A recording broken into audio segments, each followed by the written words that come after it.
Mesdames, Messieurs, très heureuse de vous retrouver pour l'actualité nationale de ce 18 novembre 2019. Voici les titres. L'actualité liée à l'intrusion des soldats nigérians sur le territoire béninois avec l'accent particulier mis sur le vol de sacs de riz par ces derniers continue de faire réagir certains béninois indignés. Nous vous proposerons au cours de ce journal de suivre les appréciations d'un analyste politique. Pour le compte de la deuxième journée des éliminatoires de la Coupe d'Afrique des Nations CAN Cameroun 2021, les écureuils du Bénin face aux Leon Stars de la Sierra Leone ont tiré leur épingle du jeu avec un score final de 1-0. À suivre dans cette édition, un reportage récapitulatif de la dite rencontre. Bien se préparer et s'aguerrir spirituellement pour passer de belles périodes de fêtes de fin d'année, c'est l'exercice auquel invite le maître Dao en prodiguant bien évidemment quelques conseils aux citoyens béninois. Toutes les précisions dans un instant. Papa. Oui, ma fille. Tu sais, je t'ai dit qu'après mon bac, je veux devenir journaliste reporter d'image, non? Papa, tu penses m'inscrire où? Esaü. Esaü, papa. Waouh! Maman, maintenant que j'ai eu le bac, je veux faire les finances et trésors. Tu comptes m'inscrire où? Esaü, mon fils. Esaü? Oui, maman. Papa, Oui. tu sais qu'après mon bac, je veux être diplomate, non? Et tu comptes m'inscrire dans quelle université? Mais Esaü, naturellement. Esaü?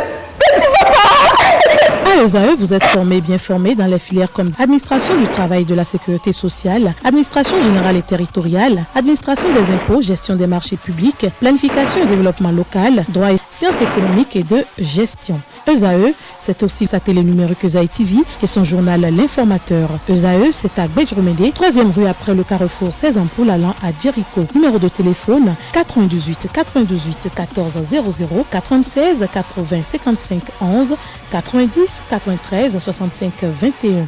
ESAE, l'excellence a un nom.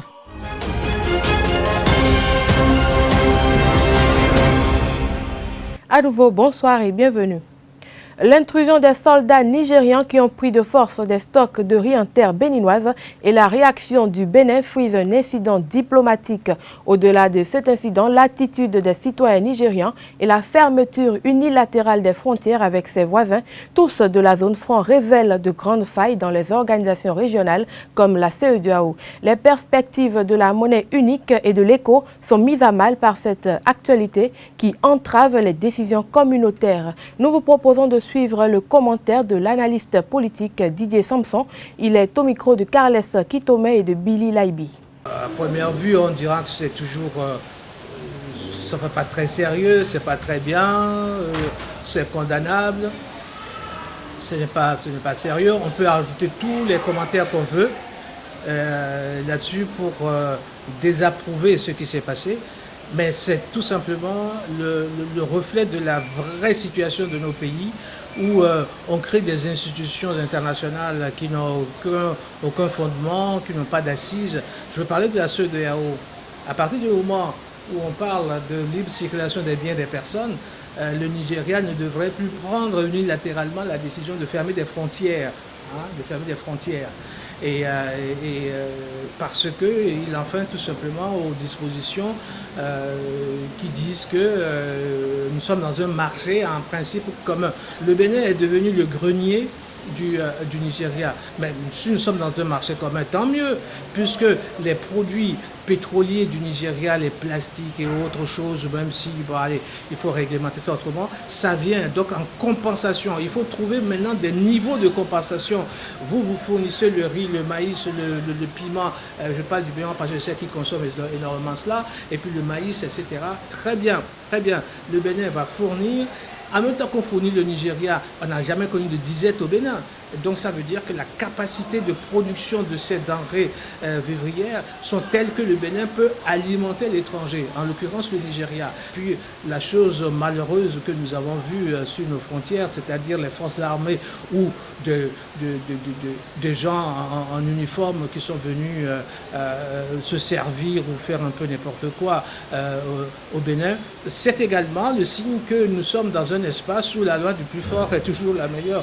Brice Bat Bacho est le président élu pour le compte de l'année 2020 de la Jeune Chambre internationale JCI Cotonou Aurore. La passation de charge entre le président sortant et son successeur a eu lieu dans la soirée de ce samedi 16 novembre dernier dans la commune d'Abomey-Calavi. Le compte rendu est signé Abdelkader Achiro.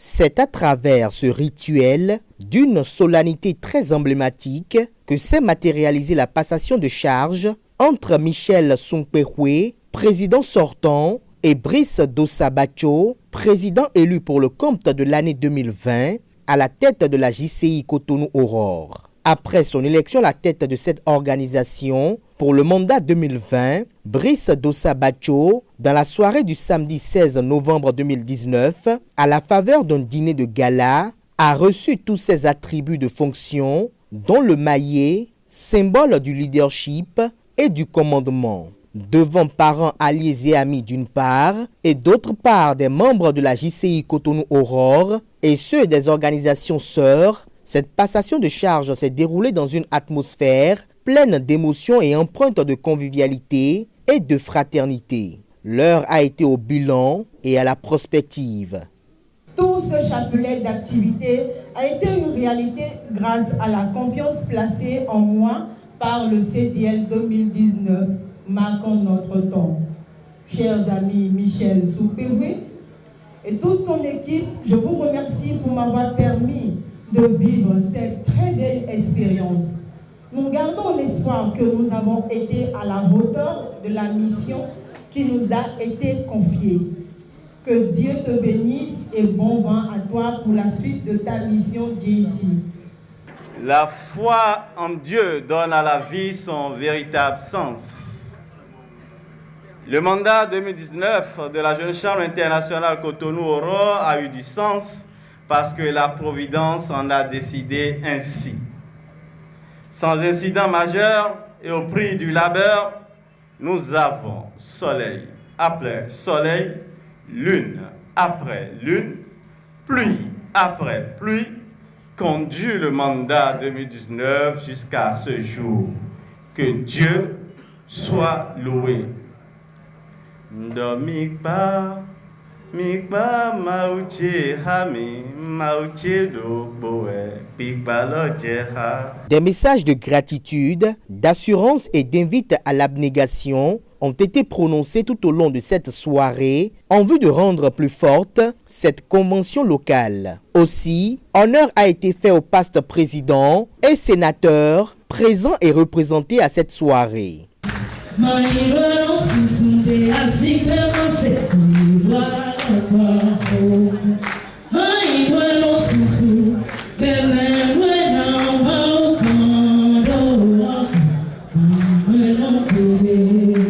Brice Dossa Bacho, conscient des défis et exigences qui s'imposent, place son mandat sous le slogan « Le temps de la maturité ». À peine élu que son ambition paraît titanesque. Il envisage en outre l'organisation du Salon de l'entrepreneuriat et celui de l'Académie des partenaires, la création de la Fondation JCI Cotonou Aurore avec un système innovant de mobilisation de ressources financières. Il compte aussi assurer la pérennité de l'organisation et solidifier les liens d'amitié avec les organisations sœurs. Outre tout ceci, le nouvel homme fort de la JCI Cotonou Aurore a pleine d'ambition sur le plan institutionnel de l'organisation. Hommage à vous, tous et hommes, membres fondateurs de la JCI Cotonou Aurore, l'aurore sans lequel le sort de la communauté serait sans ressort. Sincère gratitude à vous qui avez assuré le relais sans jamais faillir. Je veux nommer mes désormais prédécesseurs dans la fonction de président de la prestigieuse JCI Cotonou Aurore, de Giletta à Michel, en passant par Mexien, Francine, Marius, Yézidat, sans oublier les 14 autres braves femmes et hommes. À vous, chers membres de la JCI Cotonou Aurore, vous qui avez voulu me faire confiance en me désignant à la faveur de l'Assemblée générale élective de ce matin à la tête de notre organisation pour l'année 2020. Je voudrais vous dire du fond de mon cœur, merci. Merci pour la confiance renouvelée. Merci pour l'opportunité exceptionnelle que vous m'offrez de servir la communauté. Félicitations et souhaits de succès et de réussite de mandat ont été adressés à Brice Dossa Batcho, désormais président de la JCI Cotonou Aurore. Notons que la JCI Cotonou Aurore fait partie des 47 organisations locales couvrant tout le territoire national pour le compte de la JCI Bénin. Rappelons que la Jeune Chambre internationale, JCI, est une organisation de jeunes citoyens actifs de 18 à 40 ans qui travaillent à la formation, au leadership et au service de la communauté béninoise. Depuis 1989, la Jeune Chambre internationale Bénin œuvre pour cet idéal et a été déclarée organisation d'utilité publique par le gouvernement de la République du Bénin depuis le 27 mars 2015.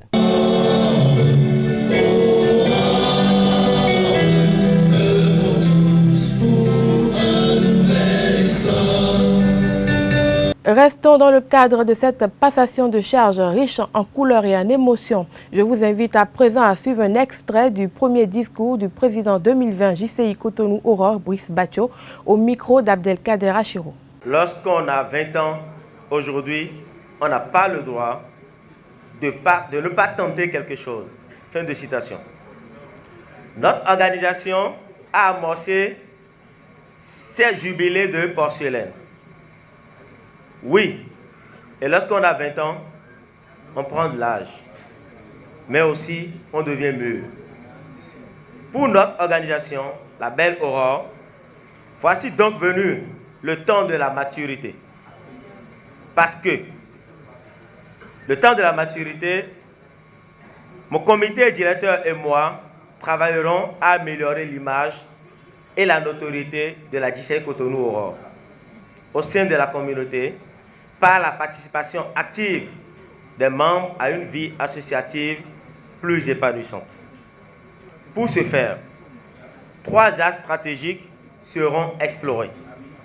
Il s'agit des axes impactés, investis et institutionnalisés.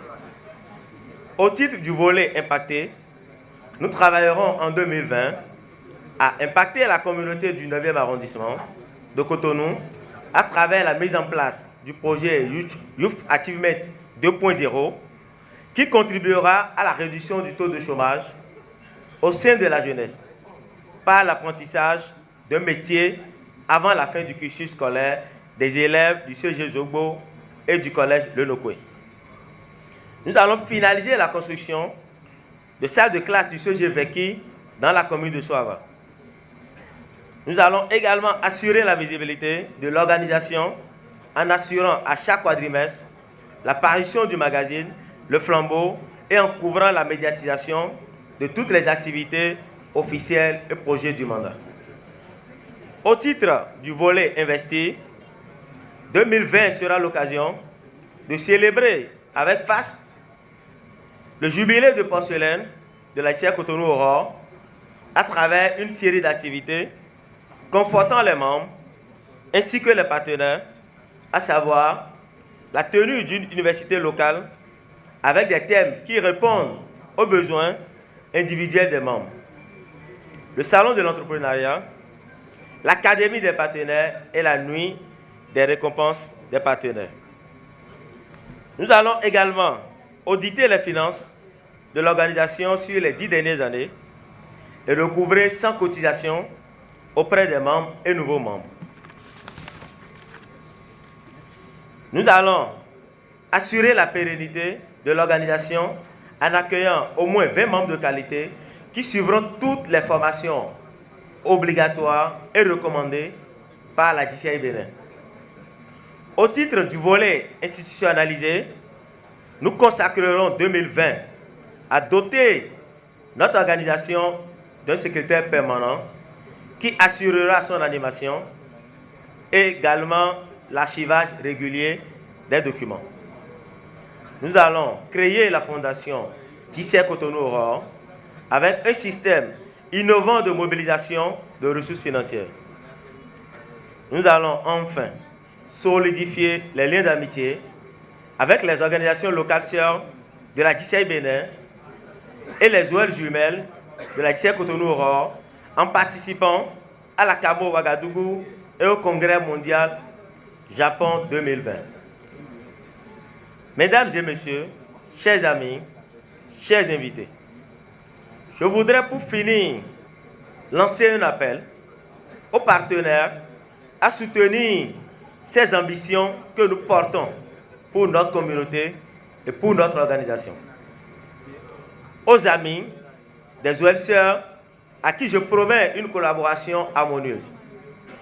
Aux membres de la JCI Cotonou Aurore à rester mobilisés, motivés et magnanimes pour qu'ensemble nous puissions faire rayonner notre organisation.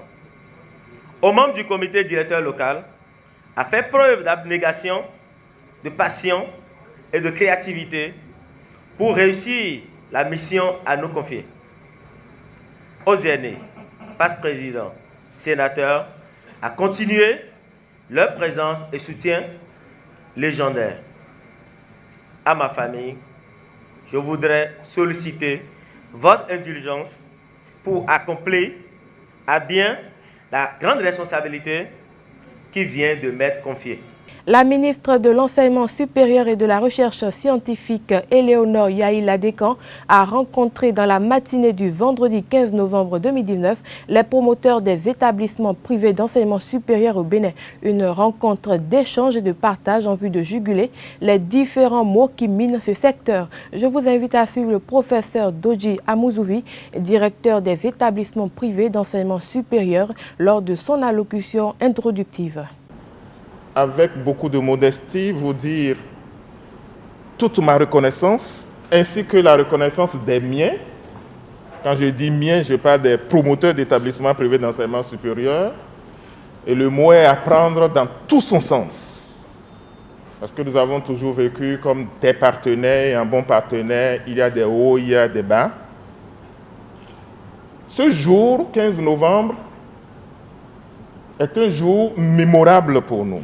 De mémoire de DPES, c'est la toute première fois qu'une telle rencontre a eu lieu à un tel niveau pour un tel objectif. Madame la ministre, vous êtes arrivé à un moment où l'équipage et tout l'appareillage traversaient des zones de turbulence.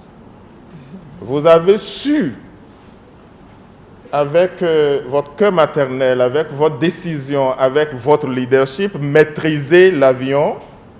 Et nous avons traversé ces zones de turbulence. Nous avons retrouvé la quiétude du vol. Et déjà, nous entrevoyons l'atterrissage dans des meilleures conditions. Je voudrais très humblement dire toute ma reconnaissance pour ces pas, et ça n'étonne pas lorsqu'on connaît tout votre parcours et tout votre engagement. Le paysage des établissements privés d'enseignement supérieur, dont l'histoire remonte peu ou prou à 1996-1997, est partagé aujourd'hui entre une centaine d'établissements privés d'enseignement supérieur, avec différents statuts. Une trentaine d'établissements agréés, une vingtaine d'établissements autorisés à poursuivre leur ouverture, une demi-douzaine d'établissements nouvellement autorisés, une dizaine d'établissements autorisés à être créés pour évoluer vers l'ouverture, et une cinquantaine d'établissements privés d'enseignement supérieur qui, avec votre leadership, votre compréhension et votre accompagnement, bénéficient d'un délai supplémentaire d'une année pour obtenir les différents statuts et poursuivre aux côtés de l'État la formation de la jeunesse. Le tout premier défi que nous avons aujourd'hui, Excellence, c'est le défi de nos tests, les tests qui nous régissent. Et vous avez déjà pris ce problème à bras le corps, vous avez donné les instructions à qui de droit, ce qui rencontrera les préoccupations des promoteurs. Vous avez insisté que ça se fasse de manière participative et inclusive. Nous avons également le défi d'effectifs dans nos rangs. Et nous avons toujours souhaité que le ministère revisite le partenariat qui a existé entre-temps entre les promoteurs d'établissements privés et lui, permettant d'orienter les bacheliers vers les établissements privés qui sont en règle vis-à-vis des tests de l'État. Nous aurions tellement souhaité que très rapidement, ce partenariat reprenne, cette convention reprenne pour nous permettre de mieux accompagner l'État dans sa mission régalienne. Nous avons le défi des impositions. On nous impose, on nous prend, on nous considère simplement comme des entreprises commerciales et le travail a commencé pour voir comment d'une seule voix nous puissions, dans le respect des tests qui régissent le secteur et notre pays, puisqu'on nous a toujours dit c'est du domaine de la loi. Tant qu'on n'a pas changé la loi, on ne pourra pas régler définitivement ce problème-là. Nous y travaillons aussi parce qu'à certains moments, ça pèse énormément sur le budget des établissements privés. Madame la ministre, nous avons le défi de la filière anglophone. Défi sur lequel nous sommes déjà entendus au niveau des établissements agréés, défi sur lequel nous travaillons et défi sur lequel nous attendons également vos nouvelles orientations pour mieux assainir ce secteur-là. Nous avons le défi de maintenir le cap parce que nous nous auto-évaluons. Nous savons que nous faisons de bonnes choses, mais nous savons également qu'il y a un certain nombre de faiblesses.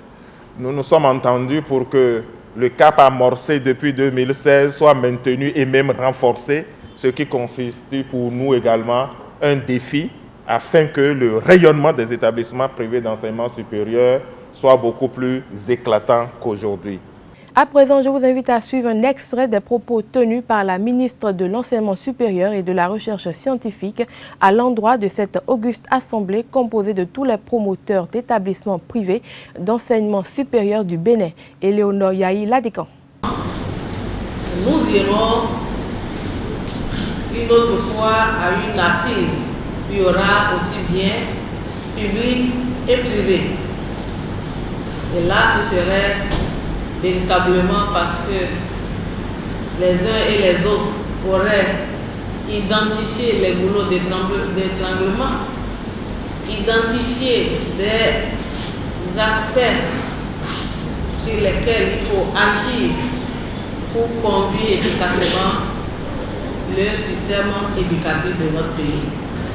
Je voudrais donc, au nom du chef de l'État, saluer votre mobilisation, votre participation au renforcement de capacités, au renforcement du capital humain, qui est un levier important dans le programme d'action du gouvernement. Ce levier est important d'autant plus que les réformes, les programmes de développement, les tests sont élaborés, conduits par les hommes. C'est d'autant plus juste que les hommes passent et les hommes se renouvellent. Donc les uns passent et forment pour la relève et les autres viennent poursuivre la marche. Donc, ce besoin de renouvellement dans la cohérence est important et est une chose prioritaire aussi bien pour le gouvernement que pour tout un chacun de nous. L'importance des établissements privés d'enseignement supérieur ne se démontre plus. Alors, les épaisses ne sont pas un département ou une question à part au niveau du ministère de l'enseignement supérieur ni au niveau du gouvernement tout entier. Public et privé partagent la même vision. Il n'y a pas une vision pour le public, une vision pour le privé. Seulement que les uns et les autres se complètent dans l'exercice de leur fonction. Et je voudrais très sincèrement saluer votre engagement aux côtés du gouvernement pour conduire de façon saine ces réformes. À entendre ce que j'ai entendu par ailleurs, je me dis, c'est vraiment une opportunité d'avoir donc lancé le chantier de réforme. Parce qu'il y a toujours quelque chose qu'il faut réguler, il faut canaliser quelque part. Vous avez parlé des cas de dérive, des cas d'anomalies constatées aussi bien dans le public que dans le privé. Et nous savons que, compte tenu d'un certain nombre de constats et de pratiques qui ne nous honorent pas tous, il est nécessaire qu'à un moment donné, un gouvernement qui se respecte puisse prendre le dessus et donner la ligne de conduite. Je crois que c'est ce qui est fait et c'est ce que nous soutenons. Et nous sommes d'accord que cela se fera toujours de façon consensuelle. Les épaisses, les privés seront toujours impliqués. Je vous ai toujours dit ça. Les publics également. Pour voir la question donc de la qualité des formations que nous donnons. La question de l'environnement dans lequel nous déroulons cette formation. Les questions de qui, la compétence de ceux-là qui accompagnent nos apprenants. C'est des questions que nous partageons et qui ne sont pas spécifiques au Bénin. C'est une question d'ordre général et qui relève que de bon sens, de ce qu'on prenne les dispositions pour que nous-mêmes, ce ne soit pas que nous faisons du commerce, mais que ce soit que réellement nous accompagnons la nation. Et je sais qu'il y a beaucoup de tests et nous le faisons tous, nous le comprenons. Je suis d'accord, monsieur le représentant, que les tests, au bout d'un certain nombre d'années d'application, ne se retrouvent plus en phase avec les réalités, ce qui appelle nécessairement leur toilettage. Cela se fera et c'est inscrit comme priorité dans nos différentes réflexions. Les questions d'actualisation des tests sont des questions essentielles. C'est sans discussion, puisque ces tests ne nous accompagnent plus et ces tests sont dans leur ensemble parfois à côté réellement de nos réalités. Donc c'est bien que nous puissions nous asseoir, apprécier les enjeux de l'heure et faire en sorte que les tests puissent nous donner le cadrage nécessaire pour aller toujours dans la vision qui est prévue. Les fêtes de fin d'année riment malheureusement souvent avec des accidents de circulation et des drames de différentes natures. Une situation qui, selon le spiritualiste béninois Maître Dao, pourrait être prévenue et contrôlée si certaines mesures spirituelles sont prises avant la période fatidique. Suivez-le plutôt au micro de Jacques Maouillon d'Almeida. Que les bénédictions soient, vous savez qu'un humain sur la terre a besoin de lui-même. Et quand on parle de soi, on parle de son corps, de son âme, de son esprit. On parle de ces trois éléments qui constituent l'homme, le triangle de l'homme. Donc si vous êtes un humain, vous devez aussi remplir les trois formalités, comme on le dit. La première, c'est de chercher à demander pardon autour de soi. De deux, c'est de se réconcilier avec les gens. Et de trois, c'est d'obéir à Dieu et d'obéir à son entourage et ses parents. Donc si tu es un humain, que tu es en train de nous écouter, nous suivre à l'instant présent, demande-toi si tu as déjà rempli les trois formalités. La première, c'est l'obéissance. Le deuxième, c'est le pardon. Le troisième, c'est la réconciliation. Si tu as fini tout ça, c'est que tu as fait le premier pas pour rentrer dans l'année 2020. Deuxième chose, c'est la purification. La purification, c'est de se rendre propre par rapport à son corps, à son âme et à son esprit pour attirer vers soi tout ce qu'on appelle les grégores positifs. Et comme ça, tu peux obtenir ce que tu veux comme grâce et comme bénédiction. Troisième chose, simplement, c'est quoi? C'est d'assister à un séminaire spirituel pour obtenir la grâce divine, pour obtenir l'attraction. Ça peut être une église, ça peut être un temple spirituel, ça peut être... Mais nous, on a choisi de regrouper toute personne, toute espèce d'humaine que nous sommes dans une grande salle le 23 novembre à partir de 14h pour les aider à rentrer en contact avec leur bénédiction pour avoir l'année d'élévation qui est l'année 2020, qui est l'année qui est assise sur les 4 chiffres. Nous avons toujours l'habitude de faire 3 choses. La première, c'est de faire le séminaire de fin d'année, comme je vous l'ai dit tout à l'heure. Et de 2, nous avons le rituel de 4 éléments que les gens utilisent toujours pour le 31 décembre, pour rentrer dans une nouvelle année. Et de 3, nous avons aussi un autre rituel qu'on appelle la purification avec du sel consacré, que beaucoup de personnes utilisent. Donc, je vous ai déjà dit sur le plan physique ce qu'on peut faire et sur le plan spirituel ce qu'on peut faire aussi. Voici un peu le plan que nous avons installé. Donc, après le rituel du 31, le rituel du 23 novembre, nous exhortons dans la grande salle que nous voulons faire le truc au Ciné Le Bénin. Nous allons exhorter à toute population qui vont aussi ne pas participer à ce séminaire, de tout faire pour trouver les 4 éléments pour faire le rituel de fin d'année qui est le 31 décembre. Ou soit ils vont chercher le sel consacré Dao, 7 sels utilisés. On va leur montrer comment ils vont utiliser pour faire la purification pour les 7 premiers jours de l'année 2020. Pour pouvoir bénéficier de l'église que l'année 2020 amène. Parce que l'année 2020 est assis sur le chiffre 4. C'est assis sur l'eau, la terre, le feu et l'air. Les 4 éléments qui divinent. Maintenant, tous ces éléments, vous ne pouvez pas nous donner une bénédiction sans que nous-mêmes, nous ne nous mettons pas à connaître quelle est l'utilité de ce rituel. Et nous allons vous montrer comment on le fait pour pouvoir bénéficier un peu du peu de temps que Dieu nous a donné sur la terre. Page sport à présent dans cette édition. Quelques jours après leur défaite face à l'ogre nigérian du groupe L, 1-2, les écureuils du Bénin ont su éviter le piège des Leon Stars de la Sierra Leone ce dimanche au stade Charles de Gaulle de Porto-Novo. Grâce à Jodel Dossou, ils ont assuré l'essentiel devant leur public lors de la 2e journée des éliminatoires de la Coupe d'Afrique des Nations CAN Cameroun 2021. Succès 1-0. Les écureuils du Bénin arrachent une courte mais précieuse victoire 1-0 face aux Leon Stars de Sierra Leone dans la course à la qualification à la Coupe d'Afrique des Nations CAN Cameroun 2021. Des équipes comme la Sierra Leone et le Lesotho sont nos concurrents directs pour la qualification. Donc il faut satisfaction d'avoir pris les 3 points. Chaque match a sa vérité. Ça ne veut pas dire qu'il y aura une meilleure qualité la prochaine fois, quoi. Tout dépend aussi des conditions dans lesquelles on est.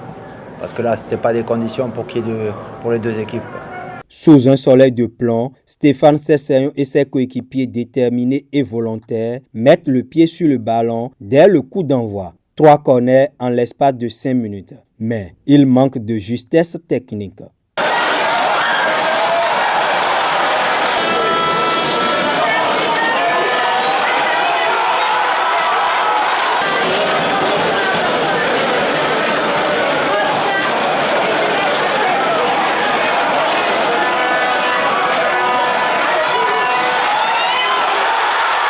Alors qu'on s'acheminait vers la demi-heure de jeu, Jodel Dossou va justifier son surnom de TGV. De sa surface de réparation, il fait un sprint frontier d'un grand pont en 13 secondes environ pour battre Mohamed Kamara, le dernier rempart sierra-léonais.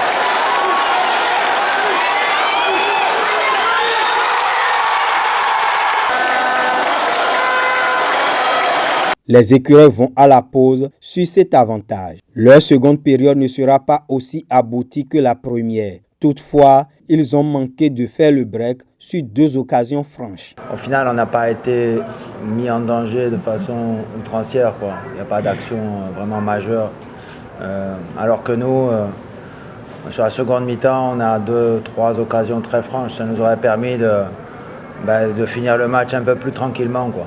Mais non, après, il n'y a pas de regret. On ne peut pas avoir de regret quand on gagne un match. Ça fait 72 ans qu'on a joué, on a effectué un long voyage, mais après, c'est pas une excuse, quoi. C'est vrai que